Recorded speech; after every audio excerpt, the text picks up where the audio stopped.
Hello friends, welcome to my channel. तो এই লেকচারে আমি তোমাদের কোষে দেখি 4 এর 7 দাগের অঙ্ক থেকে শুরু করব। তো 7 দাগের অঙ্কে কি বলছে দেখে নি। 7 দাগের অঙ্কে বলছে যে তোমাদের বইয়ের পেজ নম্বর হচ্ছে 74। পেজ নম্বর হচ্ছে 74। 7 দাগের অঙ্কে বলছে যে একটি ঘনকের ধারগুলির দৈর্ঘ্যের সমষ্টি 60 সেন্টিমিটার হলে ঘনকটির ঘনফল হিসাব করে লিখি। তো এখানে ঘনকের ধারের সংখ্যা কয়টি? ঘনকের ধারের সংখ্যা হচ্ছে 12টি। চলে, তো এখানে আমি লিখে নিব যে ঘনকের মোট ধার সংখ্যা, ঘনকের মোট ধার সংখ্যা হচ্ছে 12টি। এবার আমি ধরবো যে ধরি ঘনকের একটি ধারের দৈর্ঘ্য হচ্ছে a সেন্টিমিটার। ধরি ঘনকের একটি ধারের দৈর্ঘ্য কত? a centimetre. এবার 12টি মানে ধারের দৈর্ঘ্য কত হবে আমার কাছে? যদি একটি ধারের দৈর্ঘ্য যদি আমার কাছে a সেন্টিমিটার হয়, তো ঘনকের 12টি ধারের দৈর্ঘ্য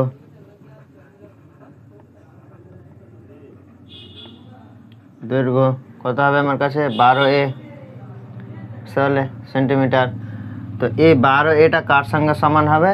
60-র সাথে সমান হবে, কারণ আমাকে এখানে বলে দিয়েছে যে ধারগুলির দৈর্ঘ্যের সমষ্টি হচ্ছে 60 সেন্টিমিটার। তো এখানে শর্তানুসারে কি হয়ে যাবে? 12a = 60। এখান থেকে যদি a আমি ক্যালকুলেশন করি তো চলে আসছে 60/12। তো এর মানটা আমার চলে আসছে 5, এবং এর মানটা 5 আসছে মানে কি আমি এখানে ঘনকের একটি ধারের দৈর্ঘ্য পেয়ে গেলাম 5 সেন্টিমিটার। তো এখানে আমি অতএব লিখে দিব যে অতএব ঘনকের একটি ধারের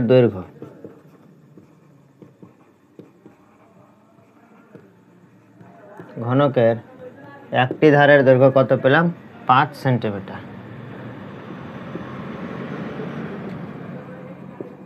এবার আমাকে প্রশ্নে বলেছে যে ঘনকটির ঘনফল কত হবে। তো এখানে আমি অতএব দিয়ে লিখব যে ঘনকটির ঘনফল মানে কি? আয়তন। তো ঘনকটির ঘনফল বা আয়তন মানে আমরা কি জানি? বাহুর কিউব জানি, বাহুর কিউব। তো বাহুর কিউব আমার কাছে হচ্ছে যে এই বাহুর দৈর্ঘ্য হচ্ছে 5 সেন্টিমিটার। আচ্ছা, বাহুর কিউব তো 5 সেন্টিমিটার। তো 5-এর কিউব আমার কাছে চলে আসছে কত? 125 ঘন সেন্টিমিটার। এটা হচ্ছে আমার কাছে অ্যান্সার। এবার আমি চলে যাব 8-এর দাগের অঙ্কে। আমাকে 8-এর দাগের অঙ্কে বলছে যে যদি একটি ঘনকের 6টি পৃষ্ঠতলের ক্ষেত্রফলের সমষ্টি 216 বর্গ সেন্টিমিটার হয়, তবে ঘনকটির আয়তন কত হবে হিসাব করতে বলছে। এখানে পৃষ্ঠতলের ক্ষেত্রফল বলছে 216 বর্গ সেমি।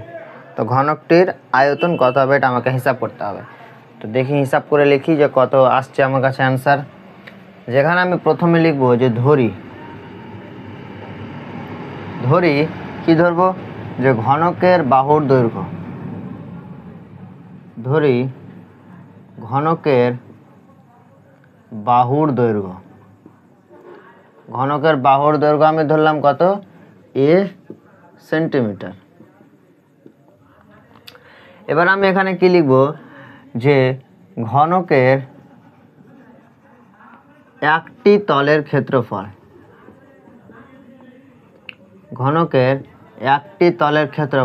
ক্ষেত্রফল মানে কি? a square. ঘনকের একটি তলের ক্ষেত্রফল হচ্ছে a স্কোয়ার বর্গ সেন্টিমিটার। তারপর লিখবো এখানে যে ঘনকের 6টি পৃষ্ঠতলের ক্ষেত্রফলের সমষ্টি।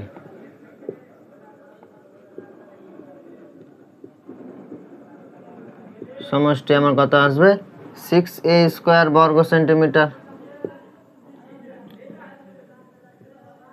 বর্গ সেমি। এবার শর্তানুসারে কি হবে যে 6a স্কয়ারটা আমার 216 সঙ্গে সমান হয়ে যাবে। শর্তানুসারে কি হয়ে যাবে আমার এই 6a স্কয়ারটা 216 সঙ্গে সমান হয়ে যাবে, কারণ এখানে 216 আমার কাছে কি বলছে যে 6টি পৃষ্ঠতলের ক্ষেত্রফলের সমষ্টি আমাকে 216 সেন্টিমিটার বলছে।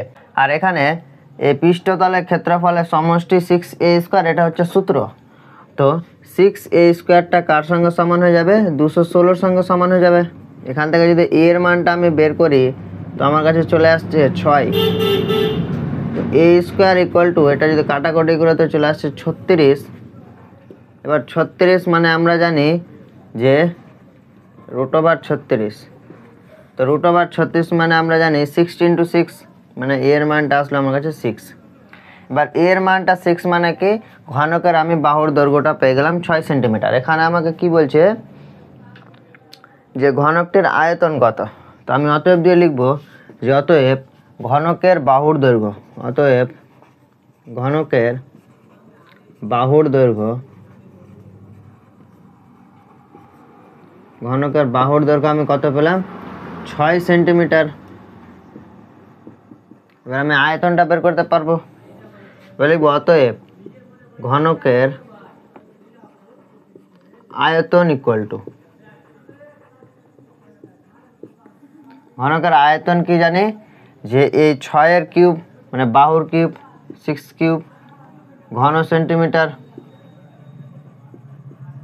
ঘন সেমি, মানে এটা হয়ে যাবে আমার 6 এর কিউব মানে হচ্ছে 216 ঘন সেমি। এটাই হচ্ছে আমার ফাইনাল অ্যান্সার। আশা করি বুঝতে পারলে। এবার আমি চলে যাব 9 দাগের অঙ্কে। 9 দাগে বলছে যে একটি সমকোণী চৌপলের আয়তন হচ্ছে 432 ঘন সেন্টিমিটার, তাকে সমান আয়তন বিশিষ্ট দুটি ঘনকে পরিণত করা হলে প্রতিটি ঘনকের প্রত্যেক ধারের দৈর্ঘ্য কত হবে আমাকে হিসাব করতে বলছে। মানে একটা ঘনক আছে, সেই ঘনকটা কি করছে যে দুটি সমান আয়তন বিশিষ্ট ঘনকে পরিণত করছে।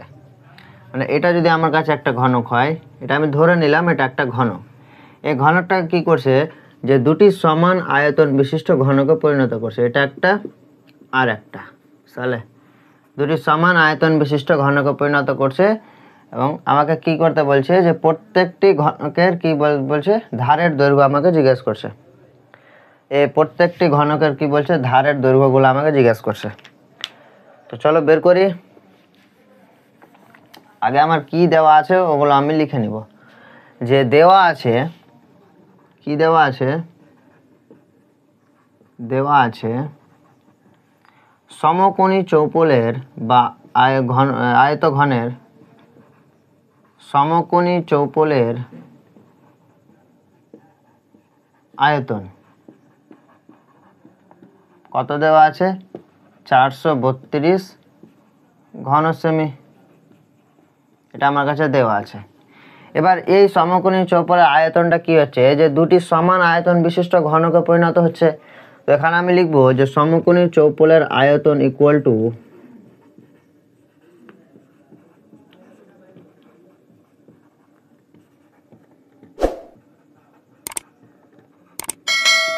সমকোণী চৌপলের আয়তন ইকুয়াল টু আমি কি লিখতে পারি যে দুটি সমান আয়তন বিশিষ্ট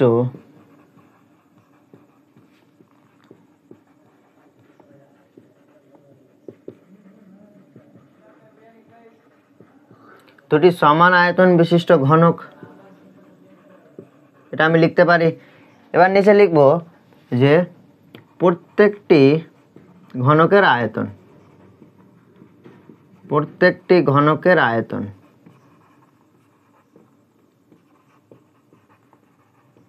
এবার প্রত্যেকটি ঘনকের আয়তন আমি কিভাবে বের করব যে 432 ভাজক কত 2 চলে আসবে, কারণ এখানে দুইটি সমান আয়তন বিশিষ্ট ভাঙছে।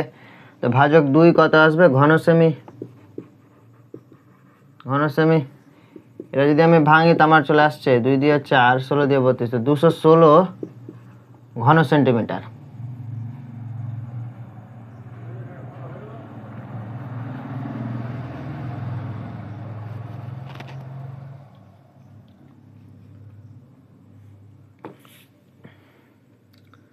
এবার এখানে লিখবো যে ধরি ঘনকের আয়তন।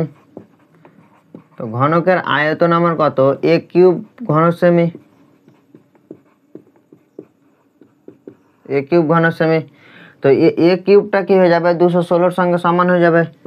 তো শর্তানুসারে বা প্রশ্নানুসারে যা বলো, শর্তানুসারে a কিউব ইকুয়াল টু কত হবে, 216। এবার এটাকে যদি তুমি ভাঙো, 216 হচ্ছে 6 এর কিউব। তো a এর মানটা আমার কাছে আসলো 6, মানে এখান থেকে 3 আর ওপার থেকে 3টা কি হয়ে গেল, কেটে গেল। তো a এর মানটা আমার আসলো 6। তো a এর মান মানে কি, আমার ঘনকের প্রত্যেকটি ধারের দৈর্ঘ্য। তো এখানে আমি অতএব দিয়ে লিখবো, অতএব দিয়ে লিখলাম এখানে যে অতএব ঘনকের প্রত্যেকটি ধারের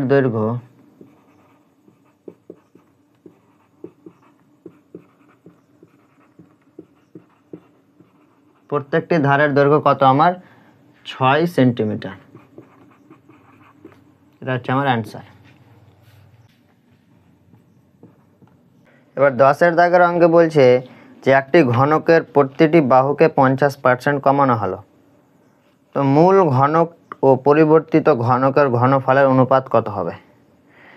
তো একটি ঘনকের প্রতিটি বাহুকে আমি যদি 50% করে কমিয়ে দিই, তো এই প্রথমের যেটা ঘনক তারপরে যেটা ঘনক আমার আসবে, এই দুটোর অনুপাত আমাকে জিজ্ঞেস করছে। তো আগে আমি চিত্র দিয়ে বুঝে দিই। তো এটা আমার কাছে একটা যদি ঘনক হয়, এটা হচ্ছে মূল ঘনক, এটা কি মূল ঘনক। তারপর কি করছে, মূল ঘনককে কি করছে, প্রতিটি বাহুকে কি করছে 50% করে কমিয়ে দিচ্ছে।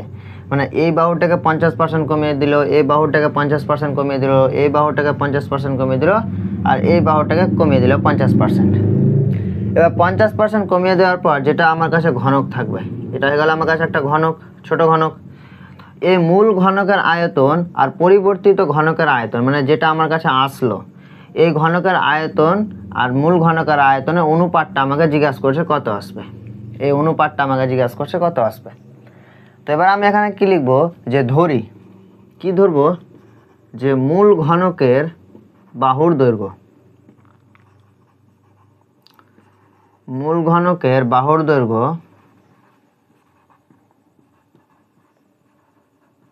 কত ধরবো, এ একক।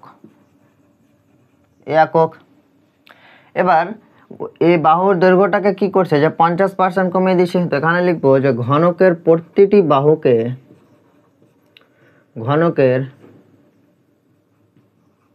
আচ্ছা এখানে তারপর আমি লিখে দিব যে মূল ঘনকের আয়তন,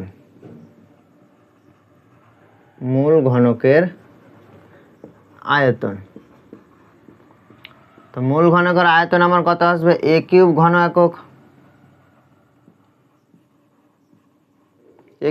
একক, তারপর লিখব যে মূল ঘনকের প্রতিটি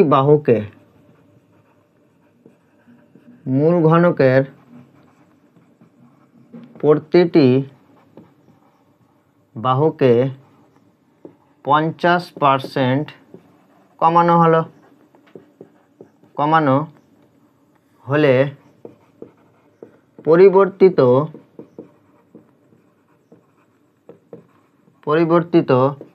ঘনকের দৈর্ঘ্য কত আসবে। যে এই পুরোটা যদি আমার কাছে a হয়, বুঝতে পারলে, এই পুরোটা আমার কাছে দৈর্ঘ্য যদি a হয়, তাহলে এর থেকে কি করছে 50% কমিয়ে দিচ্ছে, মানে অর্ধেকটাই কমিয়ে দিচ্ছে। তো এখানে কি করছে, যে ইকুয়াল টু a মাইনাস, মানে এই পুরোটা বাহুর দৈর্ঘ্য মাইনাস কি করছে, a এর 50% বিয়োগ করে দিছে, এর 50% একক, বুঝতে পারলে। মানে এই পুরোটা দৈর্ঘ্য থেকে কি করছে 50% কমে দিছে। তো এই পুরোটা দৈর্ঘ্য মাইনাস এর 50%।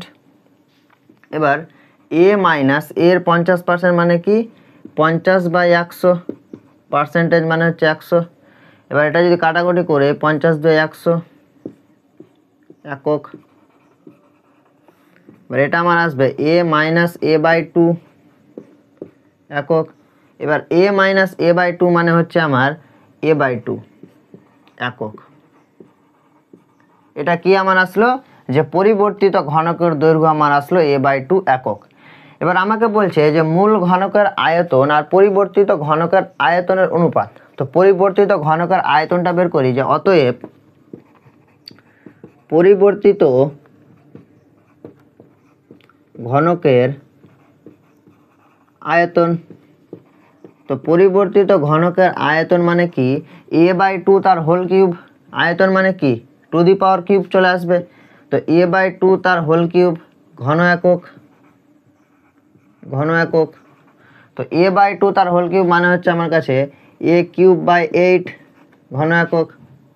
এবার এই পরিবর্তিত ঘনকের আয়তনটা তো পেয়ে গেলাম, আর মূল ঘনকের আয়তনটা আমার কাছে আছে কত, a³ ঘন একক। তো এই মূল ঘনকের আয়তন আর পরিবর্তিত ঘনকের অনুপাত আমাকে চাইছে। এখানে আমি লিখবো যে মূল ঘনকের আয়তন কত আমার a³ আর পরিবর্তিত ঘনকের আয়তন হচ্ছে a³/8 চলে। এবার এ পাশ থেকে আর ও পাশ থেকে a³ কাটলো, তো আমার কাছে কী পড়ে থাকলো 1:1/8। তো এ পাশে আমার পড়ে থাকলো যে আমি 8টাকে যদি ওই পাশে গুণ করি তো আমার পড়ে থাকছে 8:1। এটাই আমার ফাইনাল অ্যান্সার।